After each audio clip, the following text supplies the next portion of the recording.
Namaskar, Kolomkha.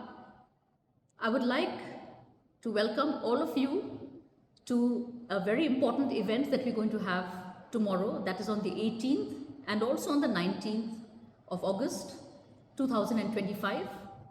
The program will start at 11 a.m. tomorrow and it will go on. It's open to the public.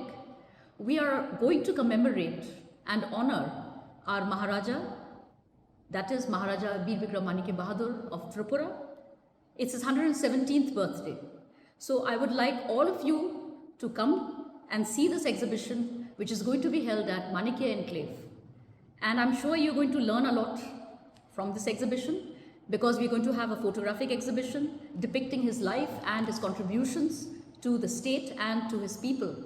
Besides that, we have a very important event as well, which is the release of a special postal cover, which will be done for the first time on Maharaja's birthday, and it will be released tomorrow itself by the Postmaster General. And so I would like all of you to be a part of this wonderful occasion, this joyous occasion. And so once again, please do not miss out on this opportunity. There'll be lots to see, an exhibition, also a food stall, and sale of souvenirs and books on Maharaja. Thank you very much.